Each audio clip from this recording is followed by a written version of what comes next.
आप सभी का अजय यादव क्लासेस में फिर से स्वागत है।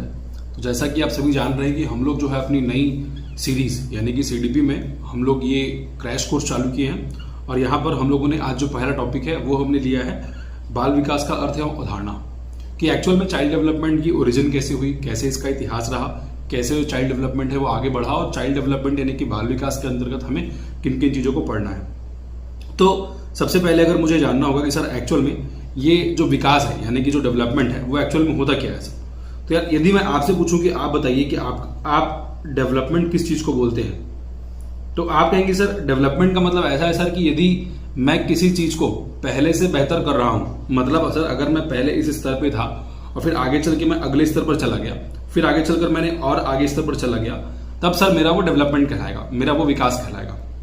तो विकास का मतलब मुझे ये समझ में आ गया कि और कुछ नहीं है, ये हमें ये इंगित करता है, हमें ये परिभाषित करता है कि हम अपने पहले वाले काम में और अब इस वाले काम में हम कितने बेहतर हो गए, और यही हमारा मानव विकास है। अब यदि मैं आपको बोलूं कि हम लोग मानव विकास को कैसे नापते हैं, तो मानव विकास को हम लोग क्या करते हैं कि ये देखते हैं कि उसकी सांस्कृतिक पृष्ठभूमि, उसकी आर्थिक पृष्ठभूमि, उसकी ऐतिहासिक पृष्ठभूमि, जिस भी प्रकार के उसके बैकग्राउंड्स रहे हैं, अब उसमें कैसा परिवर्तन आया है।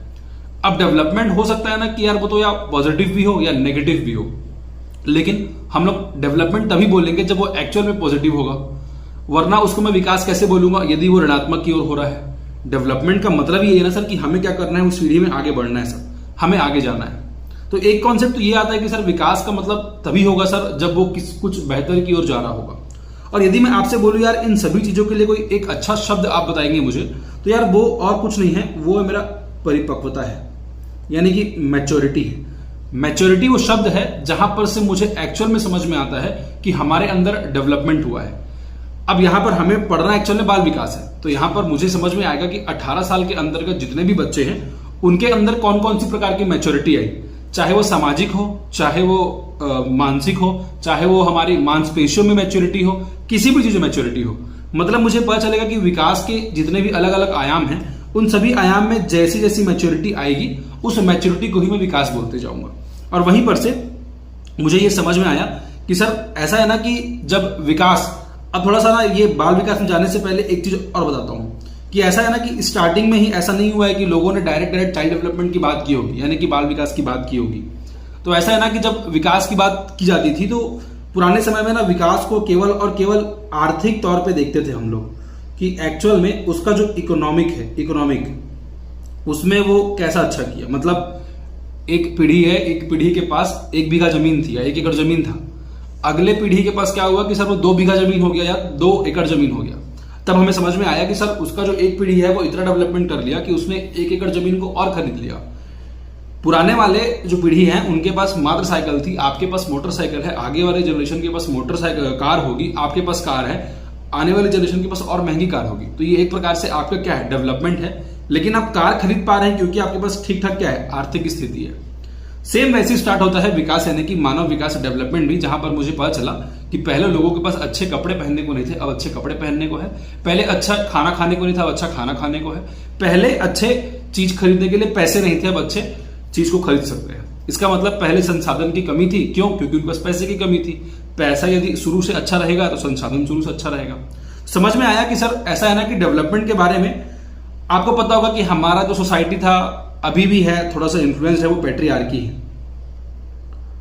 अभी पैट्रियार्की क्या होता है? पैट्रियार्की का मतलब क्या होता है कि एक ऐसा समाज है जहां पर एक पुरुष को ज्यादा तवज्जो दी जाती है हर एक चीज के लिए, क्योंकि वो कमाऊ घर का होता है या जो भी रीजन होता है XYZ।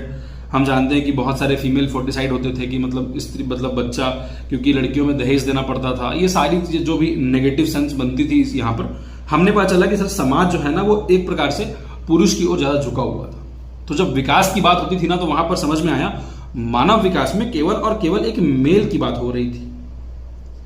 तो ये थोड़ा सा समझ में नहीं आया कि सर ये केवल और केवल मेल की बात कैसे हो सकती है सर। इस समाज में केवल जो मेल है वो तो रहने वाला है नहीं, रहने वाला तो फीमेल भी है, रहने वाला तो बच्चा भी है, रहने वाला तो वो बूढ़ा भी है जो एक्चुअल में अपनी सारे जीवन को जी चुका है। तब फिर धीरे धीरे समझ में आया कि यार ऐसा है ना कि डेवलपमेंट का जो कॉन्सेप्ट है वो एज अ ह्यूमन बीइंग करना चाहिए हमें, मतलब एक इंसान के नाते करना चाहिए, ना कि पुरुष ना कि महिला के। तो चलो हमने क्या किया कि यार समझा कि यार ऐसा है कि महिला और पुरुष दोनों मिला के समाज को बना रहे हैं, तो हमने फिर बाद में स्टार्ट किया कि हम महिलाओं के विकास के बारे में भी पढ़ा करेंगे। उसके बारे में पढ़ा करेंगे, इसका मतलब उसके बारे में शोध किया करेंगे कि एक्चुअल में सर ये कैसे हो रहा है, क्यों हो रहा है। समझ में आया कि सर जब विकास का जब ब्रॉडर कॉन्सेप्ट यानी कि जब एक व्यापक संदर्भ निकल कर आया, तब पता चला कि समाज में मेल और फीमेल हम दोनों की बात करेंगे। बहुत वर्षों तक ये चला, बहुत सालों तक इन चीजों पे शोध हुआ कि मतलब एक मानव विकास कैसे होगा, उस मानव विकास में स्त्री का विकास, पुरुष का विकास कैसे हो रहा है। स्त्री जो थी पहले स्कूल नहीं जा रही थी, फिर स्कूल जा रही थी, जॉब कर रही है। अब हमारे यहाँ की राष्ट्रपति भी हमारे यहाँ क्या है, फीमेल है। तो कहीं ना कहीं वो हमारे इतिहास को देखोगे तो क्या कर रहा है, विकास को दर्शा रहा है। और हमें लगा कि सर यही तो विकास है, यही डेवलपमेंट है, पढ़ना है। बट बाद में समझ में आया कि यार जो बच्चे हैं ना, वो भी तो मेजर रोल प्ले करते हैं। आप कहेंगे सर बच्चे तो पहले बचपन में मेल फीमेल रहे होंगे ना।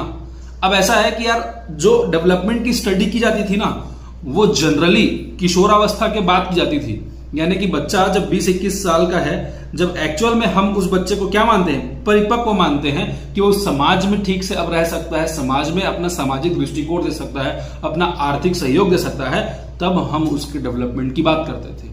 लेकिन इसके पहले जो 16, 17, 18 साल जी लिया उसका क्या, तब एक कॉन्सेप्ट हमें समझ में आया कि यार एक्चुअल में चाइल्ड डेवलपमेंट यानी कि सर ये जो बाल विकास का जो कॉन्सेप्ट है ना, ये थोड़ा जरूरी हो गया सर। यानी कि सर ऐसा है ना कि चाइल्ड डेवलपमेंट को पढ़ना पड़ेगा। तो यदि मेरे को चाइल्ड डेवलपमेंट की बात एकदम स्टार्टिंग से करनी होगी, ऐसा कौन सा व्यक्ति था सर जिसने डेवलपमेंट में मेल और फीमेल, महिला और पुरुष के अलावा उन बच्चों की भी बात की कि यार एक्चुअल में बच्चे जो होते हैं ना, उनके भी विकास को हमें पढ़ना होगा, उसे भी हमें क्लैरिफाई करना होगा कि एक्चुअल में ये लोग कैसे काम कर रहे हैं।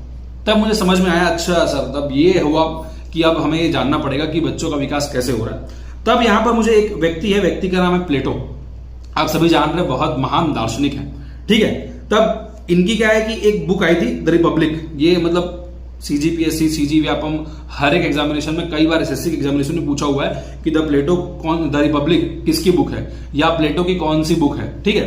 तो वहां पर बालक पर प्रशिक्षण के प्रभाव का वर्णन किया गया है कि यार जब बच्चों को आप ट्रेनिंग देते हैं तो एक्चुअल में वो उसकी लाइफ पर क्या इफेक्ट, क्या प्रभाव डालता है, उनकी इस बुक में वर्णन है। तो कहीं ना कहीं यदि मुझे देखना होगा कि ऐसे कौन से व्यक्ति जिन्होंने थोड़ा जोर दिया कि यार बच्चों के विकास, बच्चों के डेवलपमेंट को पढ़ना जरूरी कौन है, तो वो मेरे कौन आ गया, वो मेरे आ गया प्लेटो आ गया, ठीक है। सबसे पहले यदि he is the first person to study about child development, ठीक है। ये क्वेश्चन कभी आएगा नहीं कि सबसे पहले किसने किया, बट मैं एक बेसिक जानकारी, एक बेसिक थीम बनाने के लिए मैंने यहां पर आप लोगों के लिए प्लेटो को ले आया। उसके बाद जो एक्चुअल में थोड़ा सा होता है ना कि अब सर अब साइकोलॉजी में जाइए आप, हम बाल विकास पढ़ रहे हैं और बाल विकास, बाल मनोविज्ञान का क्या एक छोटा सा आयाम है। सर आप डायरेक्ट साइकोलॉजी में आइए और साइकोलॉजिस्ट की बात कीजिए, मनोवैज्ञानिकों की बात कीजिए। तब मुझे समझ में आया कि आपको भी पता है अच्छे से कि यार मनोवैज्ञानिक तो बाद का टर्म है, पहले तो दर्शन शास्त्री थे, वही लोग क्या करते थे, ये बाल विकास का अध्ययन करते थे। यहां पर मैंने जो व्यक्ति रखा है, व्यक्ति का नाम है पेस्टोलॉजी। ये मेरे हिसाब से one of the most important व्यक्ति है यहाँ के लिए। क्यों? क्योंकि यार 1774 में इन्होंने बाल विकास का सर्वप्रथम वैज्ञानिक विवरण सामने रखा। इससे पहले ऐसा है ना कि मतलब आप लोग यदि देखोगे ना तो जॉन लॉक और थॉमस हॉब्स, ये दोनों भी मतलब उसी समय ही अध्ययन कर रहे थे। और इनका भी देखोगे ना तो जैसे जॉन लॉक है, तो जॉन लॉक का क्या है ना, एक्चुअल में एक थीसिस नहीं है, एक लिखित में एक रिटन पूरा एनसाइक्लोपीडिया नहीं है जहां पर मैं ये जान पाऊंगा। लेकिन पेस्टोलॉजी ने एक अच्छा काम कर दिया था, उन्होंने क्या बनाया था मालूम, बेबी बायोग्राफी। ये पेस्टोलॉजी है, उनका बच्चा है।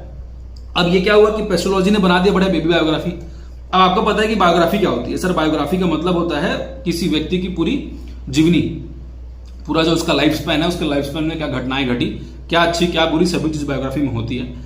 एग्जैक्टली पेस्टोलॉजी ने भी अपने 3 वर्षीय बालक पर क्या किया, ये एक्सपेरिमेंट्स किया। एक्सपेरिमेंट मतलब कुछ नहीं, केवल और केवल उस बच्चे का क्या किया, ऑब्जर्वेशन किया, आकलन किया, अवलोकन किया।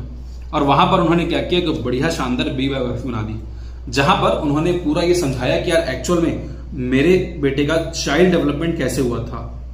और वहीं पर से हमें क्या मिला, एक मोटा मोटी आइडिया मिल गया यार कि एक्चुअल में बच्चों का जो विकास है, बच्चों का जो चाइल्ड डेवलपमेंट है वो कैसे होने वाला है, ठीक है। तो यदि मुझे ये देखना होगा कि सबसे पहले वैज्ञानिक विवरण किसने दिया, तो मुझे समझ में आ गया कि यार वो मेरे पेस्टोलॉजी है। उम्मीद कर रहा हूं कि अब इसको नहीं भूलोगे। सेकंड में थोड़े इंपॉर्टेंट व्यक्ति और आते हैं, जॉन लॉक है, थॉमस हॉब्स है, ठीक है। उसके बाद पता चला कि यार ये लोगों ने भी क्या किया है, काफी ज्यादा अध्ययन किया इस पर। अब ऐसा है ना कि रिटर्न थीसिस देखोगे तो इनका भी है, मतलब किसका, पेस्टोलॉजी का भी है। रिटर्न थीसिस एग्जैक्टली ना पूरा का पूरा इन दोनों का जो बुक है ना ऐसे देखने को अलग से नहीं मिलेगा, या इन दोनों का अलग से थीसिस देखने को नहीं मिलेगा जो पूरा का पूरा चाइल्ड डेवलपमेंट को क्रमगत तरीके से समझाया हो, ऐसा नहीं मिलेगा। तो इसीलिए कई बार ऐसा पूछा जाता है कि अमनोवैज्ञानिक विवरण किसके द्वारा दिया गया, तो उसमें देखना आंसर में जॉन लॉक और ये हॉब्स को ले लेते हैं उन लोग, क्योंकि रिटर्न थीसिस न होने के कारण, उसके अभाव के कारण। फिर धीरे धीरे समझ में आया कि सर ऐसा है ना कि चाइल्ड डेवलपमेंट को ना लोग उतना सीरियसली ले नहीं रहे थे। सर इसका मतलब क्या है? ऐसा है ना कि यार देखो, अगर आपके पास लड़ने के लिए जब बड़े मुद्दे हो ना तो छोटे मुद्दों पर कोई ध्यान नहीं देता, भले वो छोटे मुद्दे कितने भी इंपॉर्टेंट हो लाइफ में।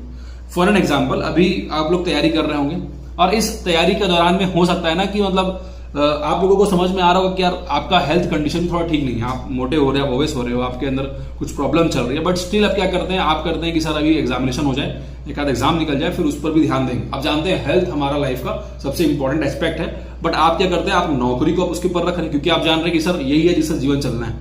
तो आप क्या कर रहे हैं, उसके लिए आप छोटे वाले चीज को छोड़ दे रहे हैं ना। तो वैसे एग्जैक्टली एक टाइम था जब बाल अध्ययन पे उतना ध्यान दिया जाता नहीं था। एक व्यक्ति आया, व्यक्ति का नाम है जी स्टैनली हॉल, और स्टैनली हॉल अपने आप में बहुत जबरदस्त व्यक्ति रहे हैं। मतलब यदि आप लोगों को मनोविज्ञान, मेरी साइकोलॉजी के लेक्चर यदि देखे होंगे ना आपने, तो आपको पता होगा कि यार मैं एक व्यक्ति की बात करता हूं जिन्होंने प्रथम प्रयोगशाला बनाई, और वो थे विलियम वुड। ठीक है, तो यार ये जो व्यक्ति है ना ये अमेरिका के रहने वाले थे, बट चूंकि इनको पता चला था कि यार there is a very good psychologist यानी कि विलियम वुड, तो ये जर्मनी भी गए थे और जर्मनी में मतलब उनका साथ में शोध भी रहा है।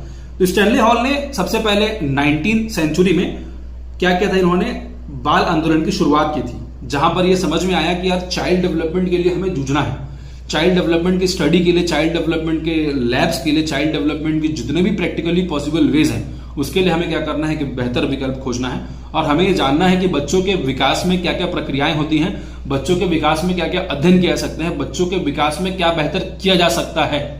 तो वहां पर से हमें पता चला कि सर बाल अध्ययन का आंदोलन हुआ, और वो करने वाले व्यक्ति कौन थे, तो मेरे जी स्टैनली हॉल थे। तो यहां पर से एक ठीक ठाक मेरे को एक आइडिया मिल गया कि एक्चुअल में ये कैसे होगा। उसके बाद अगर ये मैं थोड़ा सा साइकोलॉजिस्ट, मनोवैज्ञानिक की अवधारणा को देख लूं, जहां पर मुझे हर एक अलग अलग प्रकार के लोगों के बारे में जानकारी मिल गई कि सर ऐसा है कि अमेरिका में ये किया, जर्मनी में इस लोगों ने किया। चूंकि हम यहां पर छत्तीसगढ़ शिक्षक भर्ती की तैयारी कर रहे हैं, विशिष्ट छत्तीसगढ़ से हमें कोई व्यक्ति नहीं मिलने वाला जो बाल विकास की तैयारी का, बाल विकास के बारे में सोचा होगा, बट इंडिया लेवल पे एक व्यक्ति है जिन्होंने स्टार्ट किया था कि यार चाइल्ड डेवलपमेंट को पढ़ा जाए। नाम है गिजू भाई। ठीक है, अब यहां पर देखोगे तो गिजू भाई बधिका जी हैं, और इन्होंने, इनकी एक बुक भी है यदि आपको पता होगा, बुक का नाम जो है वो दिवा स्वप्न है। ठीक है, और दिवा स्वप्न में मतलब आगे चल के मैं एक चैप्टर पढ़ाऊंगा, चैप्टर में जब अधिगम और व्यक्तित्व में एक समायोजन और कुसमायोजन पढ़ाऊंगा। ठीक है, कि बच्चा कैसे, बच्चा का हर एक व्यक्ति की बात है, वो केवल बच्चे की बात नहीं होगी, कि कैसे किसी चीज पे वो अडेप्ट करता है, कैसे एकोमोडेट करता है। तब वहां पर एक चैप्टर टाइप आएगा जिसको बोलते हैं रेशनलाइजेशन, युक्तिकरण। तो युक्तिकरण में मैं आपको थोड़ा और गिजू भाई के बारे में, उनकी जो बुक है दिवा स्वप्न के बारे में थोड़ा और डिटेल में लेकर जाऊंगा। तो 1930 में लगभग ये स्टार्ट किया गया इंडिया में, प्रिसाइसली बोलो तो 1926-27 में ही चालू हो चुका था। बट क्या होता है ना कि आधिकारिक तौर पर जो बुक आती है तभी हम मानते हैं कि अब इसके ऊपर स्टडी जो है चालू हो चुकी है, तब समझ में आया कि वो 1930 हो चुकी है। राइट, तो यदि इंडिया में कोई पूछेगा तो यार इंडिया में याद रखना हो मेरे गिजू भाई। ठीक है, अब आप लोगों को ये समझ में आ गया कि एक्चुअल में यार ये बाल विकास है क्या, और बाल विकास को यदि अब मेरे को कोई बोलेगा ना कि सर आप इसको एक काम करो, आप इसको एक छोटे से हिस्से में आप बताइए कि एक्चुअल में आप विकास को क्या समझते हैं, तो ये मैंने देख लिया कि विकास का इतिहास क्या रहा। और यदि मैं आपसे पूछूं कि बताओ यार विकास क्या है, तो आप क्या बोलोगे, बताइए आप। यदि कोई मुझसे अभी पूछेगा ना कि सर ये विकास यानी कि डेवलपमेंट क्या है, तो यार डेवलपमेंट एक ऐसी प्रक्रिया है जहां पर हम अधिगम कर रहे होते हैं। अधिगम मतलब लर्निंग। ये एक ऐसी प्रोसेस है जो एक्चुअल में आपके बर्थ से पहले चालू हो जाती है। बर्थ से पहले इसका मतलब आपके वास्तविक जगत में आने से पहले, जब आप एक छोटे से वॉर्म में रहते हैं, ठीक है, जब आप गर्भ शिशु रहते हैं ना, तभी से एक्चुअल में चाहे किसी प्रकार के विकास हो रहे हो या ना रहे हो, शारीरिक विकास तो हो रहा है। कहीं ना कहीं आप चावल के दाने से लेकर आप लगभग 3 किलो के एक ठीक ठाक मेल और फीमेल बन जाते हैं। वो इसीलिए क्योंकि आपके अंदर एक क्या हो रहा है, फिजिकल डेवलपमेंट हो रहा है। एग्जैक्टली अधिगम। और मुझे पता चला कि सर ऐसा है ना कि अब ये जो है इसको मैं जोड़ दूंगा परिपक्वता के साथ। ठीक है, जैसे जैसे हमारे अंदर मैच्योरिटी आएगी आप क्या करोगे, आप सीखते जाओगे। डेवलपमेंट इसी प्रोसेस का नाम है जहां पर लर्निंग के साथ साथ जैसे जैसे मैच्योरिटी बढ़ते जाएगी आप क्या करेंगे, चीजों को सीखते जाएंगे, आप पहले से बेहतर होते जाएंगे। ये मैं आपको एकदम समझाने के लिए बोल रहा हूं, ठीक है, कोई प्रकार का ये उधर उधर टाल मटोल की बात नहीं कर रहा हूं कि यार ये देखो आधिकारिक शब्द क्या बोलता है। मुझे पता चला कि सर ऐसा है ना कि डेवलपमेंट जो है वो गर्भ शिशु वाली अवस्था में ही चालू हो गया और ये जो है मेरे तब तक चलेगी जब तक मैं जीवित रहूंगा। यानी कि ये जो प्रोसेस है ये गर्भ से लेकर कब्र। अब देखना कि जो डेवलपमेंट होता है ना वो ऐसा नहीं है कि अचानक से दिन हाथ टूट गया, अचानक से दिन पैर उठ गया। यार ये जो है ना ये एक सिक्वेंशियल प्रोसेस है। सिक्वेंशियल का मतलब क्या है कि सर ये एक निश्चित क्रमगत चीज है। बच्चे का शारीरिक विकास जब होता है ना, आगे चल के एक दिन पूरा शारीरिक विकास पे बनाऊंगा वीडियो। शारीरिक विकास में देखना कैसे चावल के दाने से लेकर मैं उस बच्चे को पूरा धड़कन का डेवलपमेंट होना, हर एक चीज का बॉडी पार्ट्स का डेवलपमेंट होना वो कैसे हो रहा है, वो सभी चीज आपको देखने को मिलेगा। तो वो क्या है, वो क्रमगत है, वो एक प्रकार से निश्चित सीक्वेंस को फॉलो कर रहा है। ठीक है, वो सीक्वेंस को फॉलो करते गया और इसी सीक्वेंस में वो किसको को जोड़ते गया, लर्निंग को जोड़ते गया। लर्निंग के साथ मैच्योरिटी, यानी कि अपने, अब मैच्योरिटी में पहले बता चुका हूं, मैच्योरिटी का मतलब ये नहीं केवल उसकी उम्र बढ़ रही, उम्र के साथ साथ उसके जितने भी प्रकार के विकास के आयाम है ना सभी बढ़ रहे हैं। तभी जाकर क्या हो रहा है, वो क्रमगत निश्चित सीक्वेंस में वो बढ़ रहा है। और यही मेरा डेवलपमेंट है कि गर्भ से लेकर कब्र तक जो सीक्वेंस वाली प्रोसेस है, क्रमगत वाली प्रोसेस है, जहां पर मैं पहले से बेहतर होते जा रहा हूं, वही मेरा एक्चुअल में क्या है, विकास है। और जब इसी विकास को मैं केवल 18 साल में रोक दूंगा, 18 साल 19 साल में रोक दूंगा, तो वो मेरा बाल विकास बन जाएगा, मेरा चाइल्ड डेवलपमेंट बन जाएगा। अब यहां पर से सीजी टेट के जो फेवरेट, सीजी टेट और सीजी व्यापम, सीजी शिक्षक भर्ती के जो फेवरेट चीज है जो कि है परिभाषाएं, उनमें क्या कहा गया है उसको थोड़ा देख लेते हैं। ठीक है, इसको हालांकि आपको याद ही करना होता है। जेम्स लेवर के अनुसार बाल मनोविज्ञान मनोविज्ञान की वो शाखा जिसमें जन्म से परिपक्व अवस्था तक विकसित हो रहे मानव का अध्ययन किया जाता है। मैंने वही कहा, जो शब्द है क्या, परिपक्व, मैंने वही कहा क्या, जन्म से। अब ये जन्म से कहां तक, पूरे के पूरे मृत्यु तक। सेकंड वाला देखो, बाल विकास मनोविज्ञान की एक शाखा जिसमें व्यक्ति की जन्म पूर्व अवस्था से परिपक्व अवस्था तक होने वाले सभी परिवर्तनों को स्पष्ट किया जाता है। देखो कितना मिलता जुलता जो मेरे को क्या मिल रहा है, स्टेटमेंट मिल रहा है। और अंत में जो शब्द मिलने जा रहा है ना, वो शब्द मेरे कौन से मिल रहा है, सर्व परिपक्व मिल रहा है। सर्व परिपक्व यानी कि मैच्योरिटी शब्द मिल रहा है सर। थर्ड वाले पे आएंगे तो सॉरी, यहां पर इसको नहीं बताया, ठीक है। आइजन के अनुसार, आइजन क्या बोलता है कि मनोविज्ञान का संबंध बालक के मनोवैज्ञानिक प्रक्रियाओं के विकास से है। मनोवैज्ञानिक प्रक्रियाओं के विकास से इसका मतलब क्या है, मनोविज्ञान की जितनी भी शाखाएं हैं उनमें जो भी चीजें आती है विकास के, उन सभी चीजों की बात कर रहा है। देखो, गर्भकालीन अवस्था, जन्म, शैशव अवस्था, बाल्य अवस्था, किशोर अवस्था, ये और कुछ नहीं है, ये प्रकार का लाइफ है, स्टेजेस ऑफ लाइफ है जहां पर हम अभी पढ़ने वाले हैं। ठीक है, उसमें विकास प्रक्रियाओं का अध्ययन किया जाता है। बहुत सिंपल है, वही चीज है। बाल मनोविज्ञान वह वैज्ञानिक अध्ययन है जो व्यक्ति के विकास का अध्ययन गर्भकाल से लेकर किशोर अवस्था की प्रारंभिक अवस्था तक करता है। जो मैंने अभी आपको यहां पर समझाने की कोशिश की थी, ये वही चीज है, कोई नया चीज नहीं है। किसी का स्टेटमेंट में कुछ बहुत ऐसा चीज नहीं है जो एकदम आपको चौंका दे, वही नॉर्मल चीज है जो मैं अभी तक समझा चुका हूं। ठीक है, अब एक थोड़ा सा कॉन्सेप्ट समझना यार कि ये क्या चीज है। ये मेरा जो वृद्धि है और विकास है, ये ना थोड़ा सा कई बार इसी में लोग कंफ्यूज हैं कि सर ये कैसे हो रहा है, सर वृद्धि कैसे हो रहा है, विकास कैसे हो रहा है। देखो, जो वृद्धि है उसको बोलते हैं यार ग्रोथ, जो विकास है उसको क्या बोलते हैं, डेवलपमेंट। सर इसको तो अभी तक हम लोग एक मानते थे, मतलब ऐसा कभी सुनते नहीं थे कि यार उसका ग्रोथ हो रहा है, डेवलपमेंट नहीं हो रहा है, डेवलपमेंट हो रहा है, ग्रोथ नहीं हो रहा है। ये सब कैसे हो सकता है? तो देखो ऐसा है ना कि अगर मैं एक बड़ा गोला बनाऊं, इसका मतलब ये मेरा बड़ा गोला, इस बड़े गोले को मैंने नाम रख दिया क्या, विकास।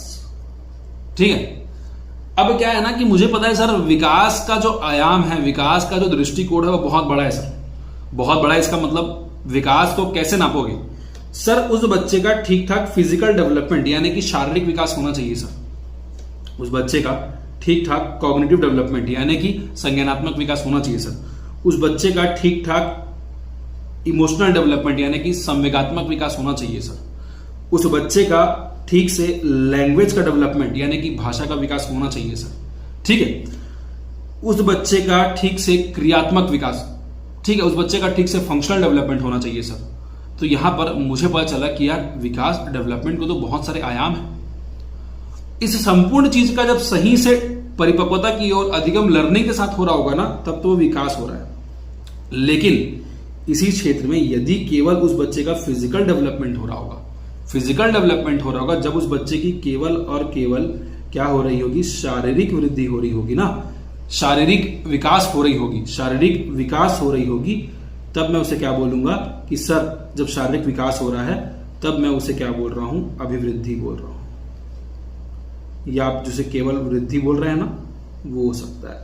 मतलब यदि ये सभी आयाम जुड़ जाएंगे तब वो विकास है। लेकिन यदि केवल और केवल फिजिकल वाले चीज की बात करूंगा, जहां पर केवल शारीरिक की बात करूंगा, तब वो क्या है मेरा, तब वो मेरा वृद्धि। बस इतना ही कॉन्सेप्ट है और कुछ नहीं है। मतलब बहुत बड़ा क्षेत्र विकास है, उसमें एक छोटा सा क्षेत्र क्या है मेरा, अभिवृद्धि है। वही याद रखना है। विकास के अंदर मेरा वृद्धि आता है, वृद्धि के अंदर विकास आता है क्या, आता है। भैया मैंने पहले ही कहा कि यार बड़ा आयाम है, तो यार इस विकास के अंदर वृद्धि आ रहा है और इस वृद्धि के अंदर भी विकास है। लेकिन यदि पूछेंगे कि दोनों में से बड़ा कौन, दोनों में से बड़ा आयाम कौन, डेफिनेटली जिसका गोला बड़ा है भैया उसी का बड़ा आयाम है, वही मेरा विकास है। तो मतलब डेवलपमेंट मेरा क्या है, डेवलपमेंट मेरा एक व्यापक संदर्भ है, लेकिन उसका एक संकीर्ण संदर्भ मेरा क्या है, संकीर्ण संदर्भ मेरा अभिवृद्धि है, जिसे मैं वृद्धि या ग्रोथ बोलूंगा। अब फिजिकल डेवलपमेंट का मतलब क्या होता है, फिजिकल डेवलपमेंट का मतलब बहुत ईजी है, मतलब उस बच्चे की जो भी मांसपेशियों हैं उसमें वृद्धि होगी। ठीक है, मतलब हमारे जो स्नायु मंडल है, हमारे जो न्यूरल सिस्टम्स है, उन सभी में यदि डेवलपमेंट हो रही है तब तो वो क्या है, मांसपेशी है, मांसपेशी में वृद्धि हो रही है, वही मेरा फिजिकल डेवलपमेंट। ऐसा कोई चीज जो हमें दिख रहा हो। ठीक है, अब इन दोनों में अंतर, कई बार ये क्वेश्चन आता है कि यार दोनों में अंतर क्या है। ठीक है, खास करके बीएड में तो ये 5 नंबर का फिक्स क्वेश्चन रहता है बीएड डीएड वाले पाठ्यक्रम में। अब देखो ये बहुत सिंपल टॉपिक हो गया, अब ये कोई बहुत कठिन बचा नहीं। पहला लेकर चलता हूं कि वृद्धि मुख्य रूप से मात्रात्मक सुधार पर केंद्रित है और ये गुणात्मक तथा मात्रात्मक दोनों पर है। मात्रात्मक यदि कोई अंग्रेजी मीडियम वाला है तो बता देता हूं कि यार ये मेरा ना क्वांटिटी की बात करता है, और जो ये मेरा डेवलपमेंट है वो क्वांटिटी के साथ साथ एक और चीज पर जोर देता है, और वो मेरा क्वालिटी। सर समझ नहीं आया, कैसे आएगा बता देता हूं। क्वांटिटी का मतलब क्या है कि यार शारीरिक वृद्धि कैसे होगी, कैसे पता चलेगा कि उस बच्चे का ठीक ठाक फिजिकल डेवलपमेंट हुआ है। जब सामने में तुम उसको 1 साल बाद देखोगे, हर साल आए और देखते गए कि यार ये तो 1 फीट का था, 2 फीट हो गया, 3 फीट हो गया, 4 फीट हो गया। अब ये तुमको दिख रहा है तो तुमको समझ में आ रहा है कि उसकी वृद्धि हो रही, डेवलपमेंट हो रही, ग्रोथ हो रही है। तो आपने कहा कि सर ये ना क्वांटिटी है, मतलब जैसे जैसे जितना बड़ा तो जा रहा है वो क्वांटिटी है। देखो हाथ पैर कितना बड़ा हो गया, लंबा हो गया। अब देखो उसी के साथ वो बच्चा जब 1 साल का था, जब उसकी ठीक ठाक परिपक्वता आ चुकी थी मांसपेशी में, तो वो बच्चा जो है अपने गिलास को घर से अपने पानी को उठा नहीं सकता था।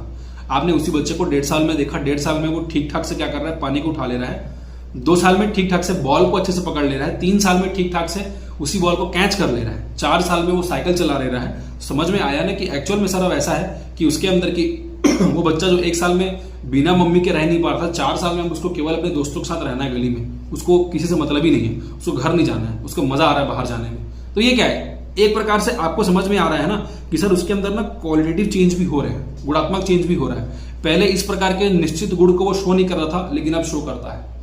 तो जब भी विकास की बात करेंगे तो याद रखना उसमें क्वालिटी ऐड हो जाएगी कि उसके अंदर क्वालिटी डेवलपमेंट हो रही है।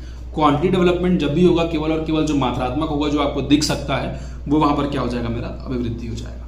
ठीक है, तो ये एक संक्षेप है कि यार ऐसा है ना कि विकास में शारीरिक विकास ही वो पहलू है जो एक्चुअल में सही से मेरे को सापेक्ष तरीके से दिख सकता है। बाकी किसी भी प्रकार का जो पहलू है वो दिखता नहीं। मानसिक विकास कितना हुआ किसी को देखकर बता नहीं सकते, तो ये भी एक अंतर है। मानव में वृद्धि कोशिका विभाजन से होती है, विकास वातावरण के साथ परिपक्वता अंतःक्रिया से होती है। ये आप बताने की कोई आवश्यकता नहीं है कि सर जो ग्रोथ है ना, वो ग्रोथ का पहला चरण, शारीरिक विकास का पहला चरण कैसे हो रहा है, तो वो स्पर्म और ओवम के मिलने से हो रहा है। वो आपको सबको पता है, एग के मिलने से हो रहा है, एग बनने से हो रहा है। ठीक है, मतलब वो जो आप कहते हैं ना कि जाइगोट, युग्मनज, ठीक है, भ्रूण बना, वो क्या है, वो एक प्रकार के क्या है, कोशिकाओं का विभाजन है। बट जो डेवलपमेंट है ना, डेवलपमेंट वैसा नहीं है। बचपन में जैसे रहे वैसे ही आगे नहीं बढ़ रहे हैं। डिपेंड कर रहा है ना कि आपके दोस्त कैसे बने, आपकी परिपक्वता, आपकी मैच्योरिटी कैसे आई। समझ में आया कि सर एनवायरमेंट के साथ जैसी अंतःक्रिया हुई वैसे वैसे मेरा विकास हो रहा है। वो मेरा एक बड़ा आयाम हो गया सर। वहां पर ये मैटर बिल्कुल किया कि मेरे माता पिता जो है उनकी कैसी मानसिक दशा रही थी, कैसे किस प्रकार के उनके आचरण रहे थे, किस प्रकार के उनके जीन्स मुझ में आए हैं, वो जरूरी है, लेकिन उसके साथ साथ वातावरण और परिपक्वता कि आपने लोगों से क्या सीखा, आपने अपने अंदर किस प्रकार की दृढ़ता बनाई, वो प्रकार से वो कहीं ना कहीं वो विकास को दर्शाता है। वृद्धि एक निश्चित समय तक होती, पता है आपको, जो हाइट है ना लड़कों की वो लगभग 20 साल तक बढ़ती है, लड़कियां की लगभग 18 और 17 साल तक बढ़ती है। इसका मतलब ये नहीं है कि मैं विकास की बात कर रहा हूं, मैं केवल वृद्धि की बात कर रहा हूं। इसका मतलब ये नहीं है कि मैं लड़कियों को कमजोर कह रहा हूं, इसका मतलब मैं उनकी तारीफ कर रहा हूं। क्यों? क्योंकि उनमें जो डेवलपमेंट की प्रोसेस है लड़कों से पहले हो जाती है। मैं किसी प्रकार से बायस नहीं हूं, ये प्रैक्टिकल बात है। आगे चल के जब फिजिकल डेवलपमेंट एक दिन पढ़ाऊंगा ना, तो उस दिन तुमको मैं प्रूफ भी करके दिखाऊंगा कि कैसे होता है, आप अपने आसपास फील ही कर लोगे। ठीक है, विकास जीवन पर्यंत चलने वाली प्रक्रिया है। ठीक है, केवल और केवल जो वृद्धि है वो एक समय तक रुक जाएगा, 18, 19, 20 साल तक बहुत अच्छा किस्मत है, 21 साल तक हाइट बढ़ जाएगा, उसके आगे हाइट जो है वो नहीं बढ़ेगा। नहीं तो आदमी जो है 20-22 फीट का हो जाएगा जीवन भर, 90 साल का जिएगा तो हो सकता है 30 फीट का हो जाए, तो ऐसा होता नहीं है। लेकिन विकास जीवन पर्यंत चलने वाली प्रक्रिया है। 50 साल की उम्र में भी आप कोई कंप्यूटर को सीख रहे हो तो आपका डेवलपमेंट ही तो है कि आप 30 साल की उम्र में आप कुछ सीख नहीं पा रहे थे, 50 साल की उम्र में आप कुछ अच्छी चीजों को चलाना सीख गए, तो आपकी डेवलपमेंट ही है, वो जीवन पर्यंत चली रही है। उसके बाद है वृद्धि विकास एक भाग है, विकास एक व्यापक क्षेत्र है। वही मैंने बताया ना कि यार ये जो गोला है, बड़ा गोला जो है मेरा विकास है, उसके अंदर थोड़ा और बड़ा गोला जो है मेरा वृद्धि है, उसके थोड़ा और अगला जो गोला है वो दूसरे प्रकार के विकास को दर्शा रहा है। इसकी बात तो यहां पर मैंने बहुत ज्यादा इस पर टाइम इसलिए नहीं लिया क्योंकि यार ये बहुत ईजी टॉपिक्स है। ठीक है, मतलब कि दोनों में अंतर क्या है आपको समझ में आना चाहिए। अंतर क्या है? वृद्धि जो है केवल और केवल एक निश्चित आयाम की बात करता है। तो मैं उम्मीद कर रहा हूं कि आपको ये सेशन मजा आया होगा, और सेशन मजा आया होगा तो कमेंट करके बताओ कैसा लगा, और प्लीज लोगों तक शेयर जरूर करो। आज के क्लास में फिलहाल यही तक। अगले सेशन में हम लोग देखते हैं कि और विकास के कितने सारे आयाम हैं, विकास की अवस्थाओं को देखते हैं, विकास के सिद्धांत को देखते हैं, और मिलते हैं फिर अगले चैप्टर में। Thank you guys.